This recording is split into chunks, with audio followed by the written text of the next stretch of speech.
Bismillahirrahmanirrahim. Alhamdulillah nahmaduhu wa nasta'inuhu wa nastahdihi wa nastarshiduh. Wa na'udzu billahi min shururi anfusina wa min sayyiati a'malina. Man yahdihillahu fala mudilla lahu wa man yudlil fala hadiya lahu. Wa ashhadu an la ilaha illallah wahdahu la syarika lahu.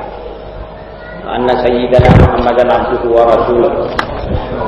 Allahumma salli wa sallim wa barik ala sayyidina Muhammad wa ala ali sayyidina Muhammad ma sallaita wa sallamta wa baraka ala sayyidina Ibrahim wa ala ali sayyidina Ibrahim fil alamin innaka Hamidum Majid.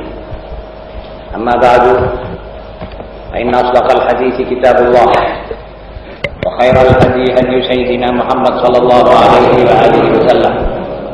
Anna syarral umuri muhdatsatuha وكل محدثة بدعة وكل بدعة ضلالة وكل ضلالة في النار. Ma'asyiral muslimin rahimakumullah. Di tengah-tengah saudara sekalian adalah diktat yang ke-20. Sebelum kita membahas isinya, marilah kita bersama-sama membaca salawat kepada Rasulullah sallallahu alaihi wasallam. Allahumma salli ala nuril anwar wa sirril asrar tiryaqil aghyar miftah babil yasar sayyidina Muhammadil Mukhtar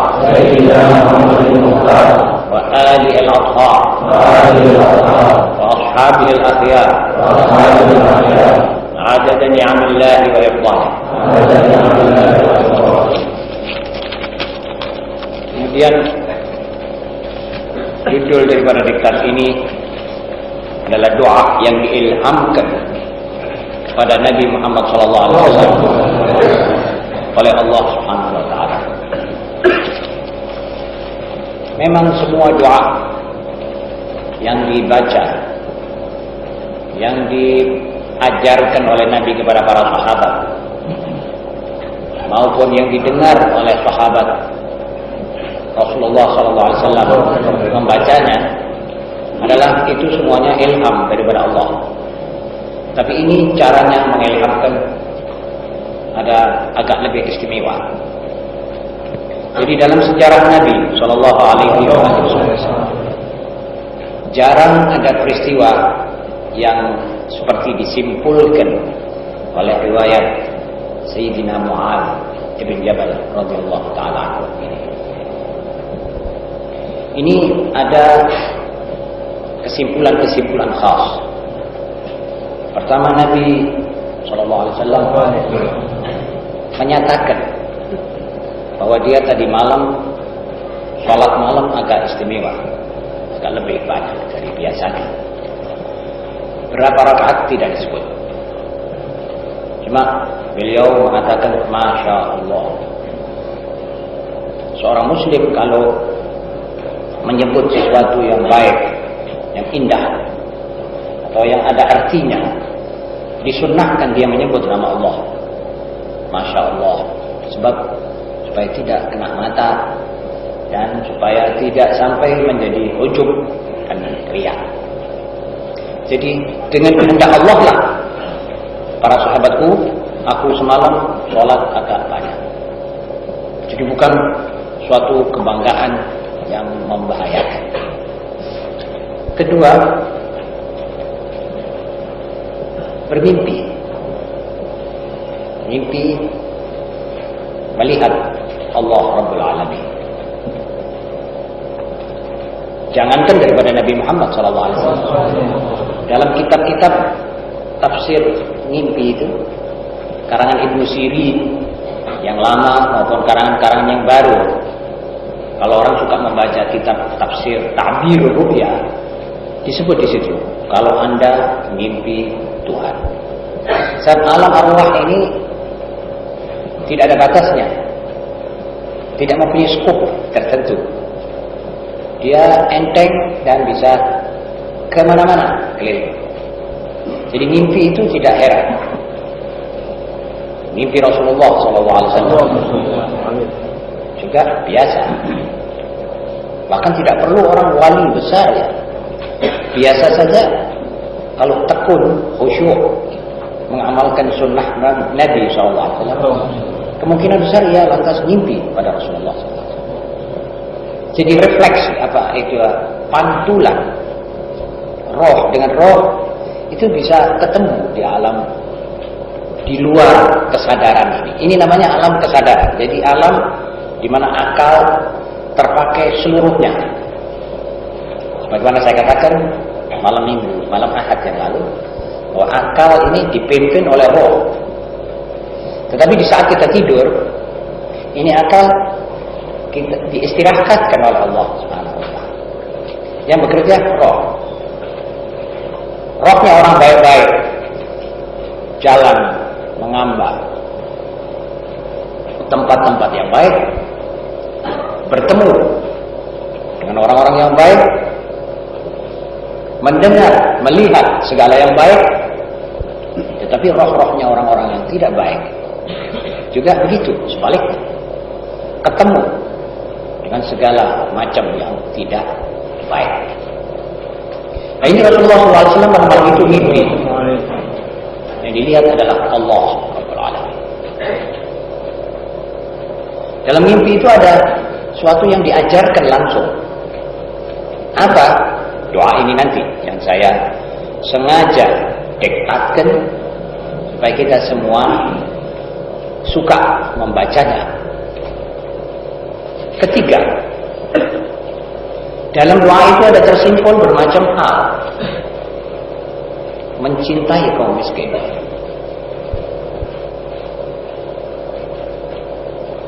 adanya bala, ujian sewaktu-waktu yang diturunkan oleh Allah kepada umatnya untuk diuji. Bala itu bisa dengan baik, bisa kelihatan, bisa terasa enak dan bisa terasa tidak enak. Bala itu ujian, fitnah. Nabi SAW dalam doa ini diilhami memakai perkataan fitnah. Kita mempunyai istri cantik, itu fitnah. Apa artinya fitnah? Itu ujian, coba. Sampai di mana kita ingat kepada Allah, lalu kita dapat anak daripadanya. Anaknya juga bagus. Ujian yang kedua. Dan begitu perkembangannya terus, dia mengalami ujian, dan ujian itu terasa enak. Biasanya yang terasa enak ini juga berbahaya. Dikasih oleh Tuhan kedudukan, dikasih oleh Tuhan kekayaan, dikasih oleh Tuhan dikasih oleh Tuhan macam-macam. Apakah ini orang kuat? Biasanya yang mukmin kuat, yang tidak, ya berbahaya buat dia ujian itu. Jadi bala yang menentukan kita masih dapat menjadi muslim atau sudah keluar dari real Islam itu juga sering ketemu, sering dipergokkan oleh Allah kepada umat nabinya ini. Jadi bala bukan sembarang bala. Sampai Nabi minta disingkirkan. Ini Anda, kalau engkau ya Allah akan menurunkan bala model itu, bala yang menentukan apakah saudara masih muslim, apakah sudah mesti keluar dari muslim karena tidak tahan ujian itu minta supaya saya sisihkan saja, singkirkan saya ke arahmu, yakni ambil nyawa saya. Ghaira maktub, tidak kena itu. Nanti itu dalam kalimatnya ada tersimpul begitu. Itu menunjukkan bala yang berat. Tapi kalau saudara-saudara memang betul menyelidiki dengan seksama, maka umat Islam dewasa ini mengalami bala yang mungkin model itu. Yusbihu ar-rajulu mu'minan wa yamsi kafiran. Dan rata. Mungkin saudara tidak banyak mengikuti berita-berita dan tidak banyak baca. Tapi yang banyak baca tahu bahwa apa sekarang ini adalah bala. Apa yang ditunggu oleh kita sebagai muslim? Yang ditunggu oleh kita jagakan kita punya iman dan tauhid. Jangan gunjing, Jangan bingung. Yang tabah, yang tenang, yang bisa mengandalkan takdir Allah, dan yang banyak menurut minta daripada Allah Subhanahu wa taala. Jadi sekarang golongan kafir yang dipimpin oleh kaum Yahudi, yang dipimpin oleh kaum kafir-kafir yang lain, itu sudah sengaja mengarahkan seluruh aktivitasnya ke dunia Islam. Di Turki, gerakan-gerakan Islam diobrak-abrik. Jaksa Agung Turki menyampaikan kepada partai Hizbus Salam bahwa ketuanya ini harus dikeluarkan dalam tempo 15 hari. Alasannya dia terlalu banyak bicara tentang agama, dan agama mau dijadikan landasan politik, dan itu bertentangan dengan yang digariskan oleh Ataturk. Ataturk itu Mustafa Kemal, pertama orang murtad di Turki. Itu Erbakan sekarang itu berkedudukan, bukan orang di luar pagar, orang di dalam pemerintahan. Lalu saudara kembali ke negeri Maghribi, juga ujian berat kepada pemuda dan kaum muslimin di sana. Bagaimana golongan angkara murka dari kaum komunis yang berkiblat ke Soviet maupun ke Peking, dan kaum imperialis barat yang berkiblat ke Amerika. Bagaimana dua-dua itu bekerja begitu hebat dan cepat menjadikan ini kaum muslimin ke sudut. Saudara bicara di mana saja, asal saudara mengikuti berita. Di Kuwait, di mana-mana, di Kairo, di Palestina. Sekarang orang-orang Kairo itu sekarang orang Arab yang mengakunya Arab. Wallahu a'lam, apa Yahudi apa saya tidak tahu, tapi mengakunya Arab. Dia orang bilang sudah tidak usah ada Palestina buat kaum Palestina. Dalam demonstrasi yang mereka lakukan di mana-mana. Sebab salah seorang bekas kabinetnya Anwar Sadat terbunuh. Entah siapa yang bunuh, belum tahu. Dituduhkan orang Palestina, jadi difitnah, diadu domba. Ini fitnah yang saya katakan. Ini sebagai contoh saudara-saudara. Di Thailand, di Filipina, di mana saja. Barangkali saya waktu membaca hadis ini, barangkali waktu ini masalah harus kita bicarakan dan kita sama-sama membacakan doa ini. Sebab ini kok pakai mimpi Rasulullah SAW. Biasanya ilham biasa, ini kok pakai mimpi. Mungkin ini ada hal-hal yang penting. Jadi di dalam doa ini juga ada masalah perincian cinta. Jadi cinta pada Allah. Allahumma inni as'aluka hubbak. Perincian kepada makhluk yang mencintai Allah. Kemudian tiap-tiap perbuatan yang mempercepat sampainya kita kepada Allah. Jadi Nabi dalam doa ini minta supaya, ya Allah, berilah aku kecintaan kepadamu. Kecintaan kepada makhluk yang cinta kepadamu. Saat mencintai makhluk yang anti Tuhan, bahaya. Saudara nanti akan tersayat-sayat antara dua tenaga yang masing-masing saling tarik-menarik. Bahaya orang yang benci kepada Allah atau yang tidak senang kepada Allah. Mempunyai real, mempunyai garis, mempunyai pikiran. Dan orang yang mencintai kepada Allah mempunyai juga lain. Jadi kita mohon percintaan kepada makhluk yang mencintai Allah. Adapun yang tidak mencintai Allah, tidak kita maukan mencintai dia. Allahumma inni as'aluka hubbak wa hubba man yuhibbuk. Kemudian yang ketiga, wa hubba kulli 'amalin yuqarribuni ilaik. Ya Allah, berilah aku mencintai tiap pekerjaan yang mempercepat sampainya aku kepadamu. Ini juga perlu diminta. Sebab perbuatan yang kita lakukan ini tidak dari kita 100%. Kita ada diberi daya kekuatan untuk memilih. Tetapi kita tidak menentukan. Yang menentukan Allah. Jadi kalau ada orang suka bangun malam, sayang, cinta kepada bangun malam. Itu bukan dari dia 100%. Allah yang menggerakkan hatinya untuk senang bangun malam. Ada orang senang sedekah. Ini juga bukan dari dia 100%. Itu Allah yang memberikan kepadanya satu karunia kesenangan ke situ. Nah, kalau sebaliknya Allah memberikan kepadanya kesenangan main judi, apa tidak bisa Allah memberikan begitu? Lalu itu orang condong pada main judi, bisa saja.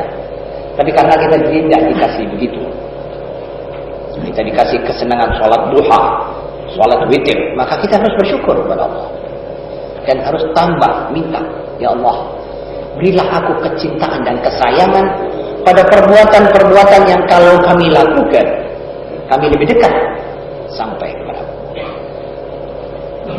ma'asyiral muslimin.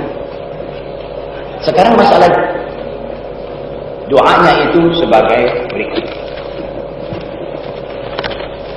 Maaf, dalam diktat ini tulisannya kurang terang bahasa Arab, tapi bahasa Indonesianya insya Allah jelas. Saya sebelum saya baca, saya minta kesanggupan saudara-saudara untuk saban-saban suka membaca doa ini. Diktat ini jangan dihilangkan. Siapa tahu barangkali jadi tombolnya kita di saat-saat kritis seperti sekarang ini. Bismillahirrahmanirrahim. An Mu'adz radhiyallahu anhu qala abta'a 'anna Rasulullah sallallahu alaihi wa alihi wasallam bi salatil fajr hatta kadat an tudrikana asy-syams. Thumma kharaja fa shalla bina fa khaffa.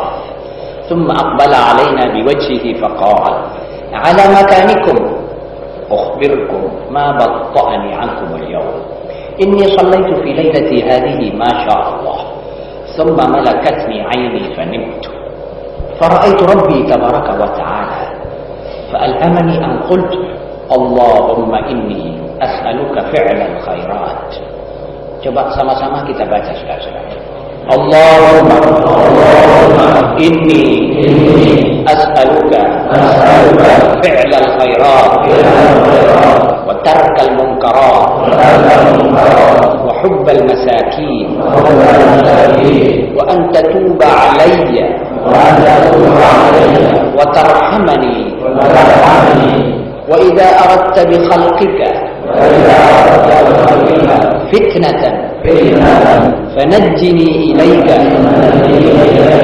غير مفتون اللهم وأسألك حبك وحب من يحبك وحب كل عمل يبلغني حبك.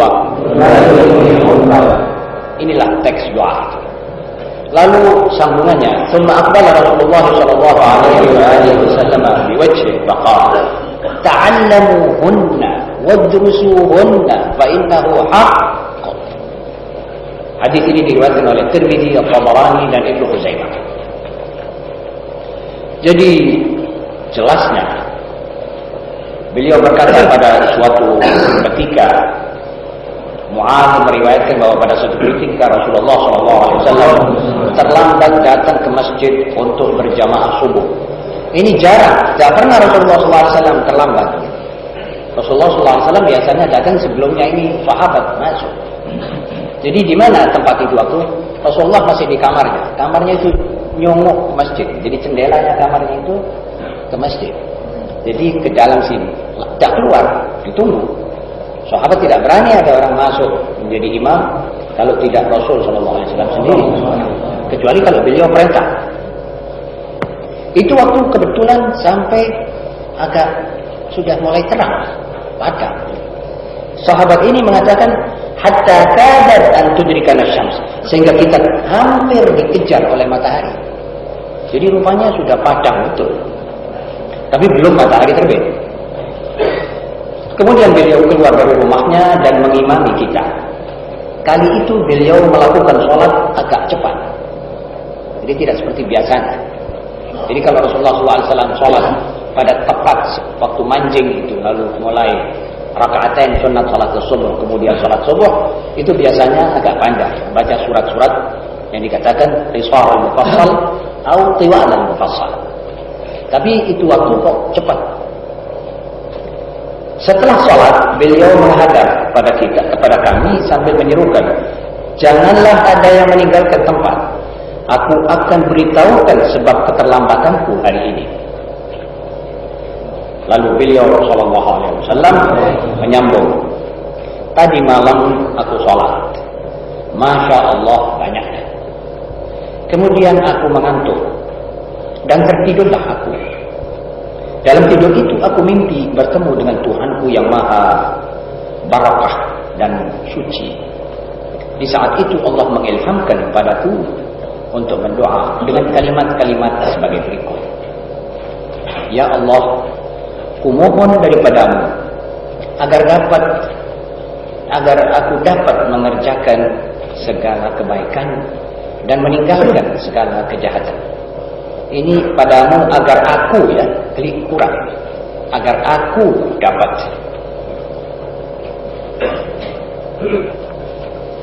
dapat mengerjakan segala kebaikan dan meninggalkan segala kejahatan, mencintai kaum miskin, dan agar engkau ampuni segala kesalahan.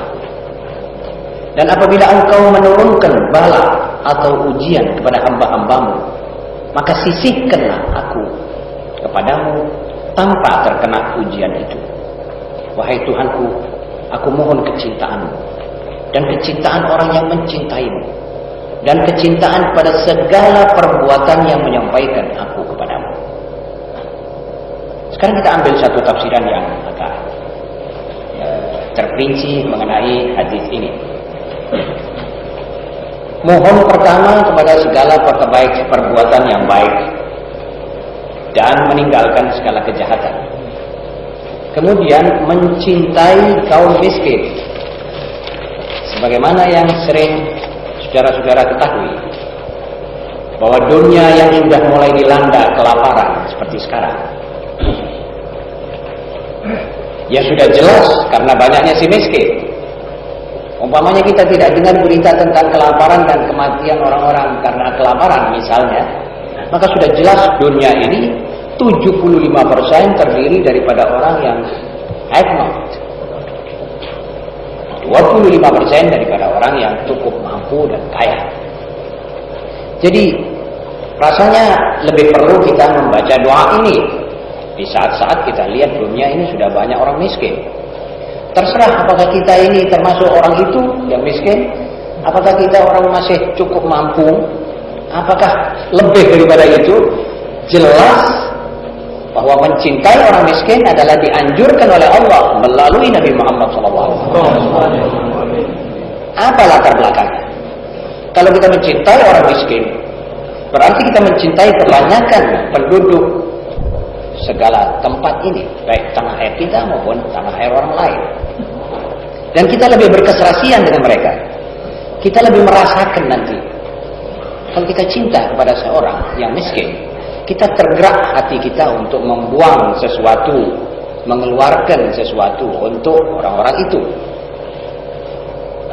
Sekarang banyak orang miskin, bukan saja miskin duit, bukan saja miskin beras, tetapi miskin masalah-masalah yang menjadi tanggungannya. Punya anak banyak, sekolahnya tidak ada yang memikirkan, karena dalam sekolah itu memerlukan biaya yang besar. Siapa yang memikirkan mereka punya persoalan dan problema ini, kalau tidak kaum yang sudah dicetak oleh Allah mencintai golongan itu? Betul saudara? Baru bisa dipikirkan, baru bisa dikerjakan apa yang mesti dikerjakan. Ya,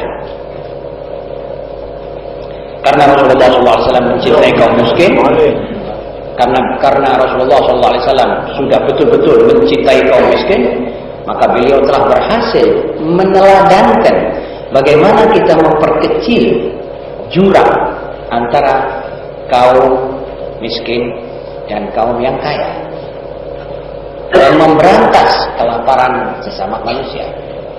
Jadi itu semuanya bisa berhasil kalau kita sudah mempunyai pikiran hubbal masakin. Kalau belum ada itu, tidak akan ada kelaparan terberantas. Tidak akan ada suatu perubahan dalam jurang yang memisahkan antara si kaya dan miskin. Seumpama itu tetap begitu, apa akibatnya? Akibatnya dendam kusumat daripada si miskin kepada si kaya akan bertambah. Kalau si miskin melihat orang-orang kayawan tidak mengindahkan, tidak memperdulikan mereka, mereka tetap dalam keadaan senang, tidak memikirkan nasib mereka, ya mereka akan diam, tetapi hatinya merongkol, mendendam. Dan dendam ini bisa berpecah menjadi satu permusuhan yang lebih jahat. Jadi kalau kita sudah minta ini doa supaya diterima oleh Allah, berarti kita juga ada pikiran untuk berkeserasian dengan kaum masakin. Berbicara tentang ekonomi, kita diajarkan mencintai orang yang tidak punya menurut Islam. Jadi ekonomi dalam Islam itu kita diajarkan bagaimana kita bisa mengatur ekonomi dalam Islam. Pertama kita diajar mencintai orang yang tidak punya. Dari situ nanti kita akan terbit sifat jujur dan ikhlas dalam perdagangan. Tidak akan ada yang rakus dalam dagang. Sebab orang-orang yang cinta kepada orang-orang yang tidak punya memikirkan daya beli mereka, daya beli mereka, dan jujur. Sayyidina Umar radhiyallahu taala anhu pernah berkata, melihat orang yang menjual harga barangnya lebih daripada 200% untung, dipanggil dia, disuruh membalikan itu barang. Cukup kau ambil sekian persen, tidak usah terlalu banyak. Sebab orang-orang yang beli itu biasanya, apalagi yang beli eceran ini, biasanya orang-orang have-not, orang tidak punya. Jadi kalau itu pedagang-pedagang mempunyai sifat keinginan untuk melebih-lebihkan keuntungan, berarti mereka tidak cinta kepada kebanyakan umat Muhammad SAW. Dalam arti kata kebanyakannya.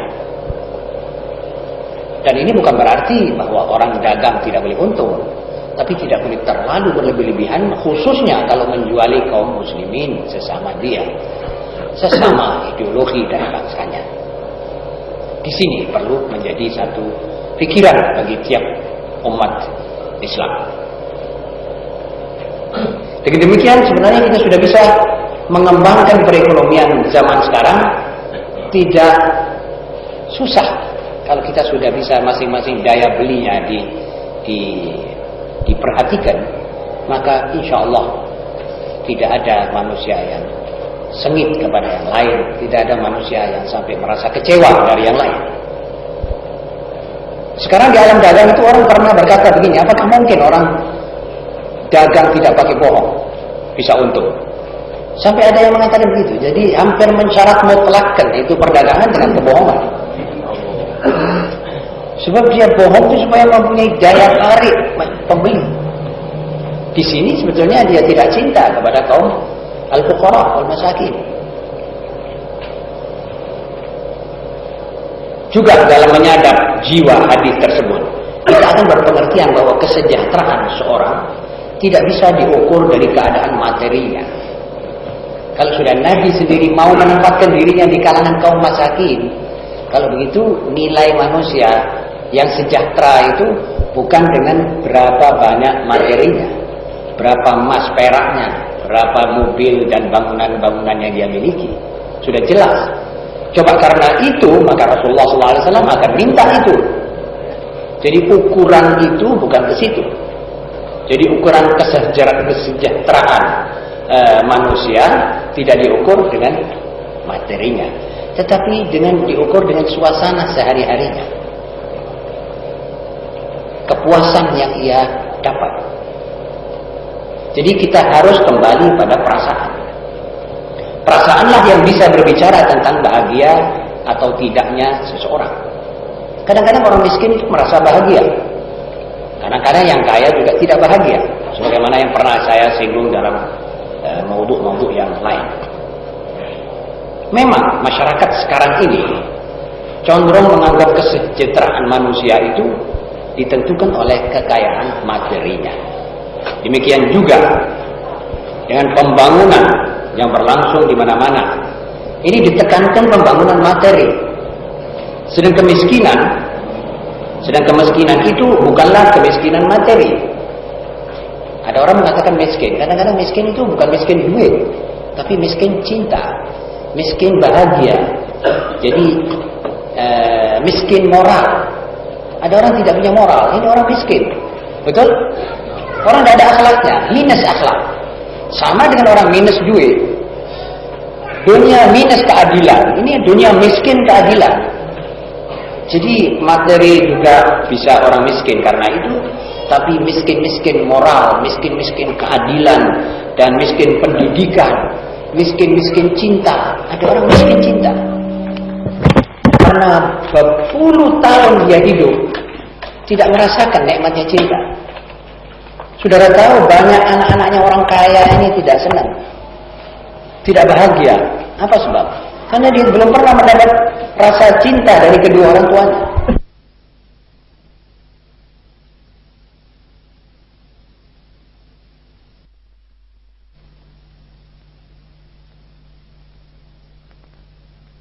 Bangunan dalam satu masyarakat, maka sebenarnya manusianya lah harus dibangun dahulu. Dan itu hanya bisa dengan rasa kasih sayang. Kasih sayang kepada kaum yang terbanyak, yaitu al-fuqara wal masakin. Lalu pembangunan ekonomi kita lakukan untuk menunjang pembangunan manusia ini. Ini termasuk salah satu dari segi hadis yang kita baca tadi ini. Kemudian Rasulullah SAW mengatakan, mohon agar dia meninggalkan segala kejahatan. Ada kalanya saudara-saudara, kejahatan itu menjadi suatu kebiasaan. Karena kulinonya seorang berbuat kejahatan, sampai kejahatan itu sudah menjadi biasa. Makin tua, makin meresap, makin mendalam itu kejahatan atau maksiat atau mungkarat. Pernah saya terangkan bahwa syaitan itu datang kadang-kadang mulai melayang, mengelebatkan dalam pikiran. Itu kalau tidak cepat kita tepis, dia nanti masuk ke dalam otak. Kalau itu tidak cepat-cepat kita tepis, dia nanti masuk ke dalam hati, pikiran yang buruk itu tadi. Kalau sudah di dalam hati, tidak kita tepis, dia nanti terus berkembang sampai tangan, kaki, mata, telinga bergerak untuk melaksanakan kejahatan itu. Apakah itu namanya zina, apakah namanya itu minum, apa namanya itu main, apa bunuh, apa semuanya. Dan kalau itu pun tidak kita tepis, cepat-cepat, tobat lalu menutup masalah itu, nanti itu menjadi kebiasaan. Kata Imam Ghazali radhiyallahu taala anhu, kalau sudah jadi kebiasaan, berat Anda akan keluarkan lagi. Jadi kadang-kadang itu kejahatan menjadi satu kebiasaan. Maka kita juga masih tetap memohon agar kita bisa dikaruniai kekuatan batin untuk meninggalkan segala kejahatan. Lalu mencintai kaum miskin. Dan agar engkau ampuni segala kesalahanku. Dan apabila engkau menurunkan bala dan ujian, sebagaimana yang saya gambarkan tadi, di mana dunia Islam sekarang mengalami satu ujian. Ujian yang menentukan apa kesudahan umat ini. Mati kafir atau mati Islam. Dengan segala konsekuensinya. Maka ini harus betul-betul kita hati-hati dalam melangkah. Jangan kesusu. Mencari dunia jangan keburu nafsu. Bicara, memikirkan segala-galanya itu dengan pikiran yang diliputi dan disinari oleh wahyu. Jangan keluar daripada real Islam ini. Jangan mau dirayu oleh apapun. Jangan mau dikasih orang apa-apa kalau latar belakang dari pengasihan itu nanti akan menarik agama saudara. Biasanya orang sekarang memberi sesuatu benda atau materi. Materi itu nanti dimintai lebih besar lagi. Orang-orang barat mengasih kepada bangsa-bangsa yang di bawah kemampuan ini sesuatu pinjaman, bukan kasih karena Allah, tidak. pinjaman. Tapi kalau dikasih pinjaman nanti ada syarat-syarat yang lebih berat yang mengikat umat itu.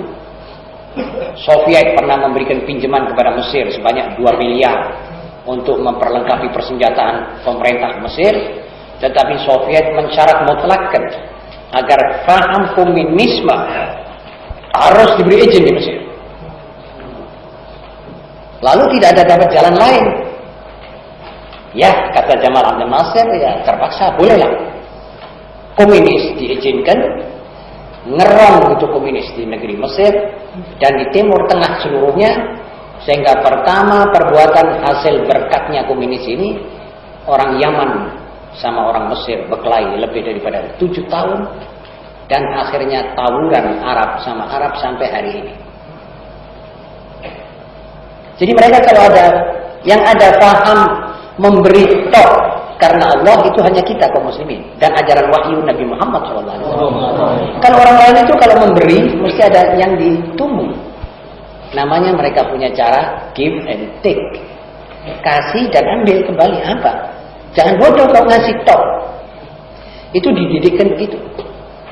Kalau kita sudah dididik oleh Allah Subhanahu Wa Taala, innama nut'imukum liwajhillah la nuridu minkum jazaa'an wala syukur.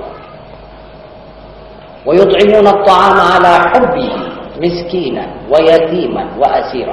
Jadi mereka itu katanya memberikan makan, memberikan apa, bantuan, sumbangan itu karena Allah. Kami tidak minta dibalas dan tidak minta diterima kasih, apalagi dibalas. Itu cara kita, tapi cara mereka tidak. Karena itu kita minta daripada Allah Subhanahu Wa Taala balak-balak yang model-model yang sekarang ini datang ke alamat umat Islam, susul menyusul ini supaya kita selamat dari balak ini. Ya. Dan akhirnya Allah Nabi Muhammad SAW memohon, wahai Tuhanku, aku mohon kecintaanmu. Tidak ada kecintaan yang lebih indah daripada kecintaan kepada Allah. Tidak ada rasanya cinta yang mempengaruhi seluruh tubuh kecuali cinta kepada Allah. Orang mencoba cinta kepada sesamanya. Apakah itu namanya pacar yang cantik atau calon suami yang bagus? Itu kecintaan itu berkisar sekitar tempat-tempat seksualitas tok. Tidak merata ke seluruh badan.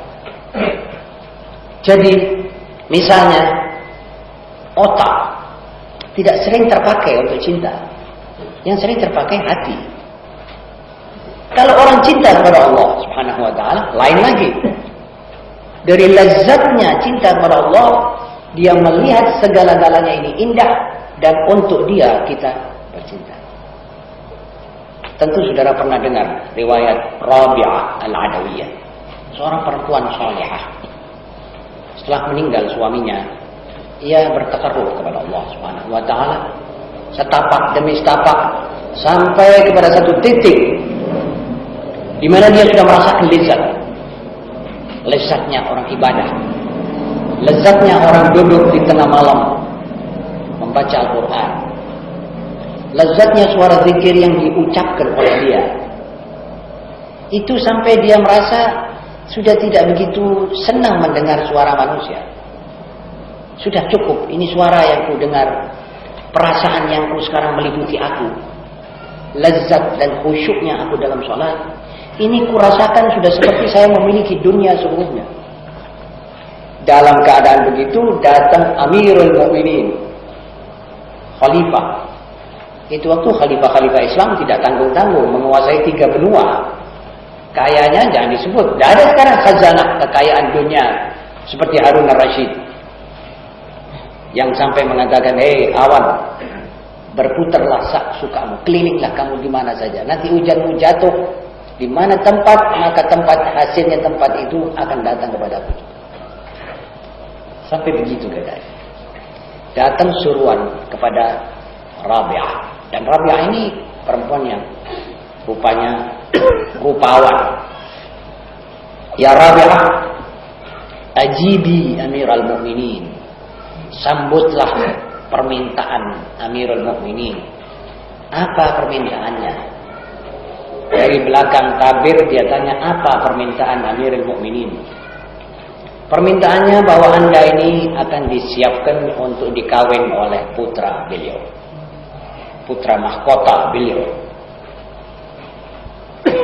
Apa jawabannya?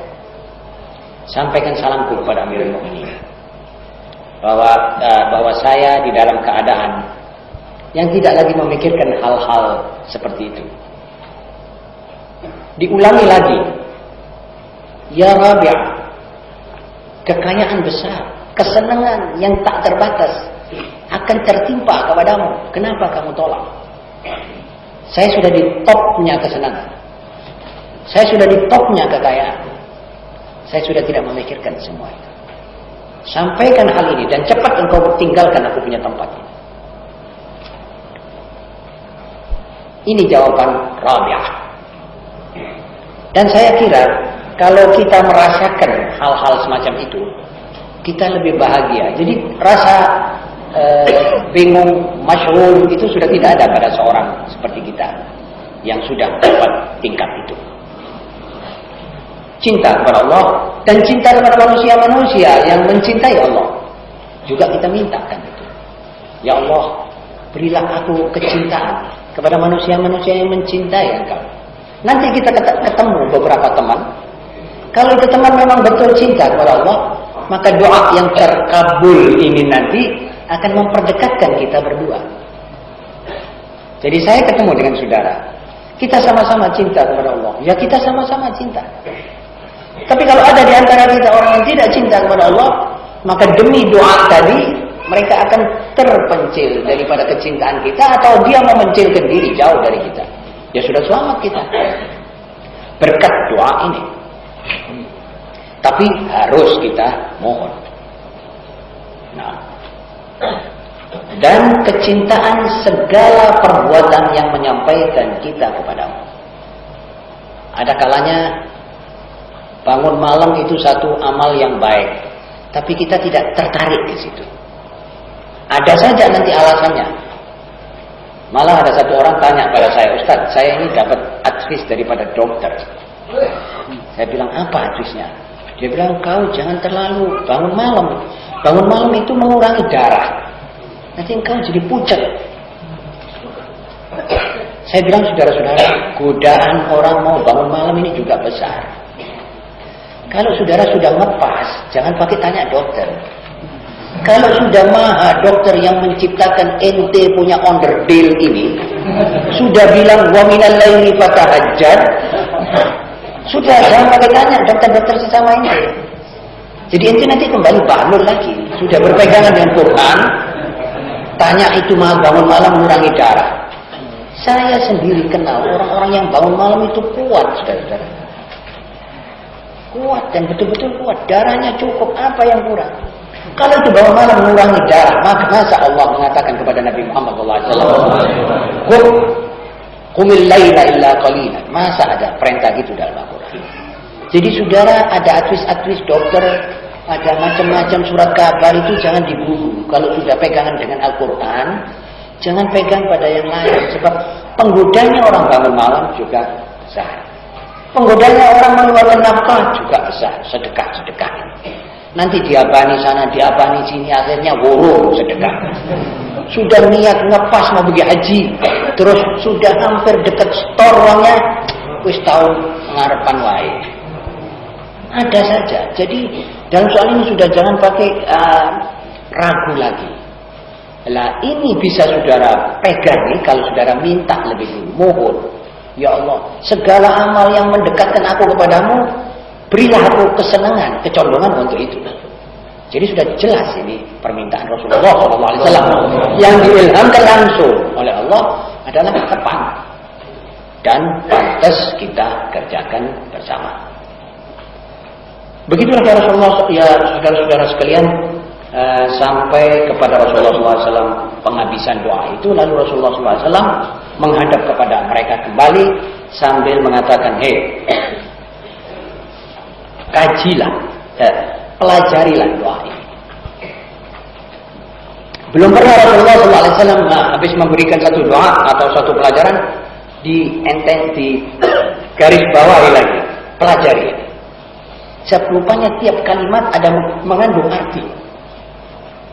Bahkan apa yang saya terangkan tadi itu belum sampai 1/100-nya maksud doa ini. Jadi saya cuma terangkan sekelumit saja. Yang tersirat dari doa ini masih banyak. Karena itu saudara-saudara, saudara pun juga berkewajiban atau berkeharusan mempelajari doa ini dan kajilah betul-betul serta ajarkan kepada lain orang. Saya kepada istri saya, saudara kepada istri saudara, atau kepada ibu saudara, atau kepada anak saudara, ajarlah doa ini. Apa sebab? Sebab Rasulullah SAW mengatakan, فَإِنَّهُ حَقٌّ. Ini hak, ini benar-benar doa. Ini hadis diriwayatkan oleh Tirmidzi, Tabarani, dan Ibnu Khuzaimah. Saudara-saudara, dengan terjemahan doa ini, saya kira tinggal kita simpan baik-baik diktat ini, lalu kita sama-sama membacanya. Rupanya ini kurang jelas hurufnya. Kalau nanti perlu, saudara bisa minta seorang yang mengerti menambah syakal-syakal yang kurang, supaya kurang jelas di sini. Tapi saya kira sudah bisa sudah baca ya. Kalau tidak bisa nanti saudara datang ke ma'had bisa dijelaskan hurufnya apa, syakalnya juga. Yang penting supaya bisa saudara amalkan, insyaallah. Barangkali kita sudah bisa menginjak pada acara tanya jawab.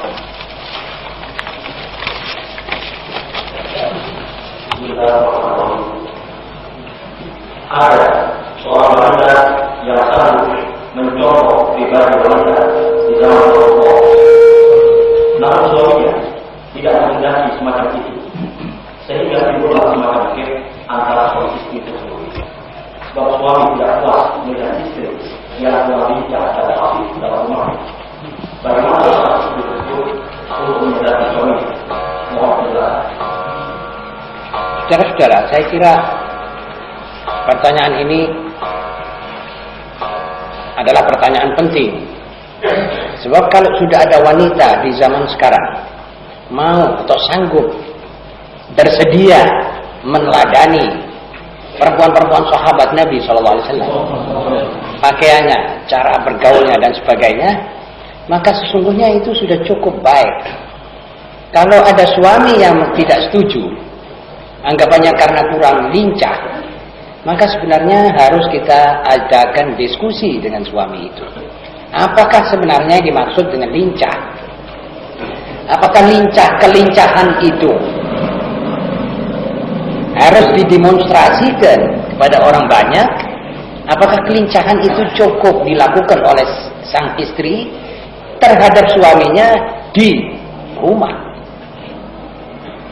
Kalau orang sanggup mau melaksanakan seperti apa yang dilaksanakan oleh perempuan sahabat, itu asosiasi kita kepada perempuan itu adalah kalau dia keluar, kalau dia bergaul dengan istri-istri, pakaiannya, cara bicaranya, cara dandannya keluar, itulah yang kita bayangkan.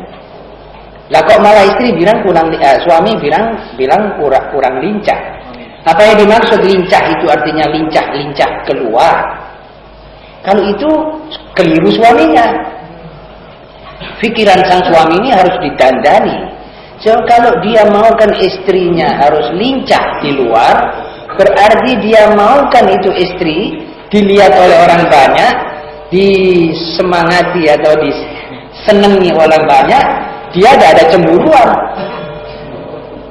Jadi kalau yang dimaksud dengan lincah dia bisa diatur di dalam rumah tangga, apa sih yang dimaksud dengan lincah itu? Coba terangkan kepada istrimu dan suruh dia berbuat kelincahan itu di hadapanmu di rumah tangga. Tidak kelihatan orang dan perimpen baik, pantas. Tapi kalau kelincahan itu artinya memakai rok super mini, misalnya, membonceng sepeda motor bersama dia, itu bukan kelincahan, itu kemunduran. Dan akibatnya satu kali nanti ada satu orang laki-laki yang matanya tajam, maka saudara punya istri sudah tidak bisa lincah dengan saudara. Lincah dengan orang yang matanya tajam tadi. Nah kalau tidak begitu, mengapa Allah mengatakan kepada golongan perempuan yang melahirkan kita ini, lebih baik kamu duduk di satu tempat. Qarna fi buyutikun. Jangan kita yang keblinger menantang ini. Sebab yang menciptakan sekali lagi lebih mengerti daripada kita. Ngerti setelannya ini perempuan dan ngerti setelannya kamu wahai laki-laki. Atau dia nanti akhirnya terpincut oleh perempuan yang lebih lincah lagi di luar. Akhirnya main lincah-lincahan, keturunannya orang ini kabur, seksualitas juga menjadi kabur, anarki di bidang seks.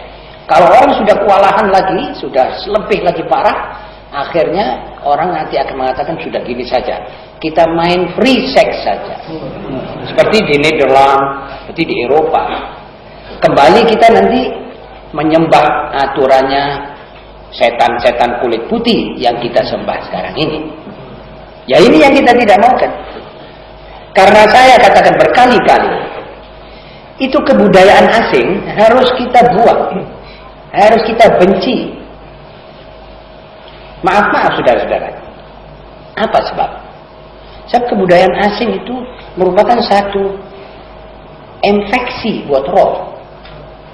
Tidak cocok dengan roh kita, tidak cocok dengan agama kita, tidak cocok dengan Tuhan yang memelihara kita dengan segala serba-serbinya ini. Lebih baik seorang manusia muslim makan kotorannya sendiri, nuwun sewu ya, di masjid ini, daripada dia ngambil kebudayaan asing. Siapa dia makan kotoran sendiri, paling banyak dia infeksi. Kalau infeksi disuntik, baik. Tapi kalau dia makan dari kebudayaan asing, dia jadi orang asing. Tidak bisa diobati sebab rohnya yang sakit. Jadi seperti sekarang saudara ini ngoyup atau minum satu cengkir yang penuh dengan bakteri kolera. Itu kebudayaan asing. Ya apa bisa mengobati saudara? Jadi jangan cuma bisa mengatakan lincah tidak lincah. Ini relatif bisa saudara atur. Seorang istri yang pakai rokok itu kelihatannya kalau dia pergi ke dapur ngatur sesuatu untuk berjamaah, itu kelihatannya jauh lebih lincah daripada kalau dia baru keluar dari bioskop bersenyum-senyum dengan semua orang. Kalau normalnya begitu. Karena itu saudara-saudara, marilah kita insafkan sang suami. Dan saya juga bersedia kalau empat mata ketemu dengan suami yang bertanya ini, atau suami istri yang bertanya ini, saya bisa mendiskusikan masalah apa yang dikatakan lincah. Betul saudara-saudara? Dan saya mohon maaf barangkali dalam keterangan ini agak sedikit menggunakan kalimat-kalimat yang kurang baik. Tapi untuk menjelaskan, itu kebudayaan asing itu penyakitnya penyakit. Sebab roh yang kena. Terus kita bicara dengan tidak punya pikiran. Kalau kita bicara ini kolot, dia lupa bahwa yang mengatakan ini adalah Allah. Dihantam kolotnya dulu. Karena pengaruh kebudayaan asing. Dan apa artinya satu bangsa yang kebudayaannya bukan asli? Ini bangsa topengan ini, bangsa tiruan. Atau bangsa yang terkena penyakit lataisme. Kesian bangsa itu. Maaf saudara, mari teruskan pertanyaan. Allah berfirman, bahwa Al-Quran itu rahmat dan syifa. Apa perbedaan antara keduanya dan bagaimana penggunaan konsep syifa tersebut? Rahmat itu sudah jelas, rahmat. Kalau syifa itu penawar, obat. Jadi Quran itu di beberapa waktu bisa digunakan sebagai rahmat. Kalau kita gunakan misalnya hukumnya, kalau kita pakai tata tertib pengaturannya kepada kita sebagai way of life-nya, kita nanti akan menjadi masyarakat homogen, masyarakat yang serasi, masyarakat yang saling kasih mengasihi, masyarakat yang miskin terbantu oleh yang kaya, dan yang kaya tahu diri, masyarakat rumah tangganya baik. Itu namanya masyarakat rahmah. Dari mana datangnya rahmah ini? Dari hasil pengamalan syariat Al-Quran ini. Jadi Quran rahmah. Dan bukan pada satu saat, tidak, untuk selama-lamanya. Jadi kalau ini hari mulai kita mengerjakan isi Al-Quran betul-betul secara konsekuen, maka kita ini hari sudah mulai membuka wadah untuk rahmah. dalam masyarakat kita. Dan Quran juga syifa, penawar. Penawar lekat-lek dan penawar bagi paham-paham yang kabur dan kalut. Makin diperdalam isinya, makin dicocokkan dengan ilmu pengetahuan, makin kelihatan penawarnya. Misalnya kalau merasa sakit, kita baca Fatihah. Di tempat yang kita rasakan, kita pegang, lalu kita baca Fatihah. Itu ada hadisnya. Lalu baca Qul huwallahu ahad, baca ayatul kursi, itu penawar dan penahan buat segala macam-macam yang seperti hadis-hadis yang ada. Kita tidak usah melebihi, tidak usah menambahi. Itu namanya syifa. Dan Quran ini juga ada nama lain, zikir, penegur, pengingat. Jadi kadang-kadang dia merupakan lampu merah, kadang-kadang dia merupakan lampu hijau. Di sini kamu boleh jalan, di sini kamu jangan jalan, jangan kamu teruskan. Itu juga termasuk zikir. Wal Qur'ani dzikr. Wa anzalna ilaikum adz-dzikra. Itu disebut zikir. Jadi Quran ini banyak namanya. Tapi semua artinya itu masing-masing bisa dipakai pada tempat dan waktunya.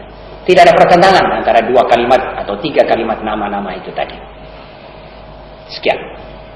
Apakah tata cara pesta kematian yang berjalan di masyarakat Islam Indonesia ini sudah selaras dengan tata cara pesta kematian di zaman Rasulullah? Saya kira masih jauh. Dan kalau saudara sanggup mengatur tata cara menggunakan tata cara kemantenan seperti yang di waktu Rasulullah SAW, maka kemantenan kita ini akan merupakan upacara-upacara yang betul-betul berbarokah dan ada rahmat betul.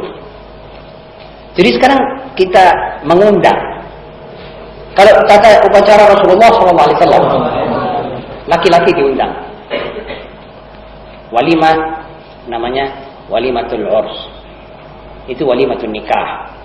Diadakan nikah, dikeluarkan jamuan makan untuk lelaki sendiri. Kemudian habis itu yang perempuan diantarkan ke rumah yang laki-laki bersama keluarga perempuan itu dengan cara yang masing-masing pakaiannya teratur, ya rapi, tidak ada orang melihat, tidak ada orang yang sengaja berpakaian di luar yang dimaukan oleh Islam, apalagi sampai pakai minyak-minyak wangi, pakai baju yang jarang, pakai sopak, pakai macam-macam. Ada yang pakai wig dan ada yang pakai rok. Keluar semua ini kepada kondangan.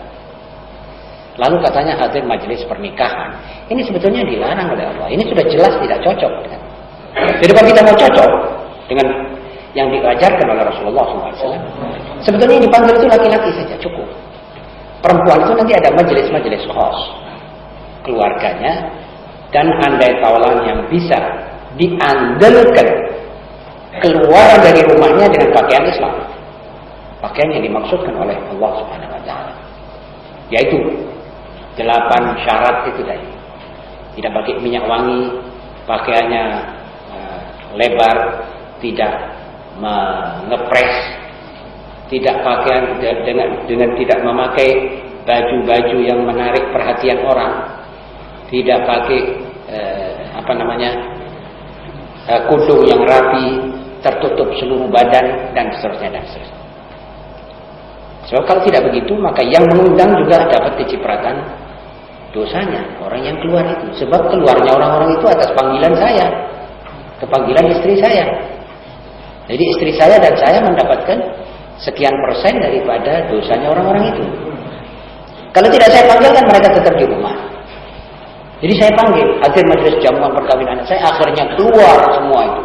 Dan dengan suara-suara yang kadang-kadang ya sengaja dikeras-keraskan di strat-strat, di jalan-jalan, dan akhirnya semua berdosa.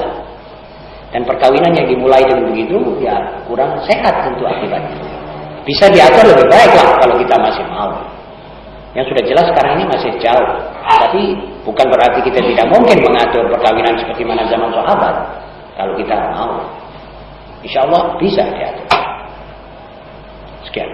Sudah menjadi kebiasaan bahwa tukang potong kambing diberi ongkos kulit kambing yang dipotongnya. Bolehkah hal itu? Saya kira apa kata uruf saja. Masalah begini, masalah saudara dengan tukang potong kambing saja. Ya, masalah uruf ini. Ya. Dua istilah yang sering dipakai dalam doa yaitu mukminin dan muslimin. Apa bedanya? Ya, bedanya tidak seberapa. Cuma iman itu harus lebih dahulu memimpin Islamnya seorang. Jadi seorang mukmin itu biasanya muslim. Tapi seorang muslim itu biasanya sudah mukmin. Tapi tidak sebaliknya. Jadi yang dimaksud ini kira-kira orang yang diminta doa, yang didoakan ini adalah orang-orang yang mukminin billah dan yang konsekuen mengamalkan apa yang dimaksudkan oleh rukun iman tadi. Jadi kalau yang dimaksudkan di situ ada iman bil malaikah, iman bil qada wal qadar, itu semuanya kita lengkapi. Kemudian Islam yakni melaksanakan kewajiban-kewajiban Islam itu. Ya. Sejauh ini dalam masyarakat terdapat keyakinan bahwa penyakit lepra atau kusta adalah penyakit keturunan yang tidak ada obatnya. Sedangkan kebanyakan para dokter berpendapat bahwa penyakit itu dapat disembuhkan. Pertanyaan kami, bagaimana pandangan Islam dalam masalah ini? Yang mana sering kita dengar ada hadis yang berbunyi likulli da'in dawa. Benarkah ada hadis yang mengatakan larilah engkau dari orang juga seperti halnya engkau lari dari singa? Saudara-saudara, penyakit lepra juga seperti penyakit-penyakit yang lain. Mudah-mudahan kita selamat daripada penyakit itu dan penyakit-penyakit yang lain. Jelas bahwa tiap penyakit ada obatnya. Masalah kita belum menemukan obatnya itu masalah lain. Seperti TBC. Tahun 45 masih belum ketemu obatnya. Tapi sudah 48 terus sampai ke 50